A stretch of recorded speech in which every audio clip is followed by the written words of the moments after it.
All right, guys. So heading into final week of the regular season, week 14. Matt, as we talked about last week, already locked in the 1 seed. Joe beat Matt, handed Matt his first loss. He's locked into the 2 seed now. Andy and LT are sitting there next in the 3 and the 4 spots currently, both at 8 and 5.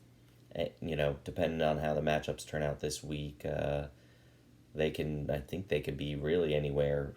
I mean, LT could go from the 4 spot down to the 7 spot potentially. So, but she's in. They're both in. So that's 4 spots. We got 7 teams that make the playoffs. Matt gets a bye. The other 6 will play in the first round. All right, and this is where it gets interesting. All right, so you've got 4 teams there at 7 and 6, and then Carrie Segroy sitting at 6 and 7. So let me just start with her there. It looks like, well, if she wins and Darcy and Bradley lose, there's a chance there could be some ties at 7 and 7, right? Well, she's like 100 points behind Bradley. So very slim chance that she's going to get in to the playoffs unless she puts up like a 160 week and both of them lose and both of them put up like 50. So Carrie Segroy, I'm sorry. Moving forward, I will be assuming you are out of the playoffs. You had a pretty good year, though, overall. Tough break last week. Darcy, man, she came to play. She wanted it. She wanted it. Got top points last week, actually. All right, so we have the top 4, Matt, Joe, Andy, LT, right? Or at least 4 locks, right? So now we got Darcy, Bradley, DT, and Patty for the last 3 spots. Well, DT and Patty play each other. And so one of those teams will be 8 and 6 and one of those teams will be in. All right?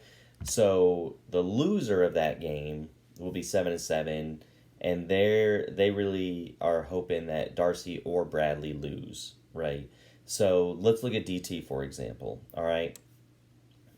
If DT loses, he will still need to put up a lot of points. Both him and Patty. Patty's so far behind in points, like he needs to win, right? If he loses, he's out, right? If he loses, it doesn't really. Darcy, sadly, is rooting for Patty to lose if she wants to. Well, she's not rooting for him to lose, but it definitely gives her the better chance to get in if she loses to Andy. But in any case, so if Patty loses, like he's out because even if Darcy and Bradley lose, he's got to make up like 200 points on them. Not gonna happen. And he would need them both to lose, right? So, but if DT loses, right, and becomes 7 and 7, he obviously needs Darcy or Bradley to lose also. But if they do, then he also needs to make up like 50 points on Bradley and like 60 points on Darcy. So that being said, I guess what I'm trying to say is Darcy and Bradley are sitting good because even if they lose, as long as they put up some good points, right? So, maybe like 100 points or right around there, just don't have one of those 50 or 60 burgers. But as long as they're putting up decent points, even if they lose, they're probably in.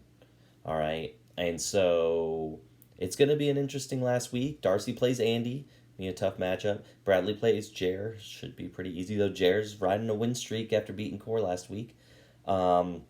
And then, like I said, DT and Patty play each other. So it's going to be a fun last week. Those are the matchups I'll be watching. Darcy and Andy, Bradley, Jer, and then DT, Patty, to see what kind of imps. Obviously, then the standings and the rankings of who falls where. It could go anywhere, right? Darcy beats Andy, LT beats, Darcy beats Andy, Matt beats LT. They're both 8 and 6, and then, DT, Bradley, and Darcy all win. They're all 8 and 6. It's going to come down to points, so you'd have to see how it shakes out. But who's excited? Last week of the regular season. I need to research and look. I can't remember if I think we still do top points through week 17. Like the playoff weeks count towards top points. I'll also have to look. But anyways, there we go. That's the playoff outlook. Get excited. Those 3 matchups are huge. Huge!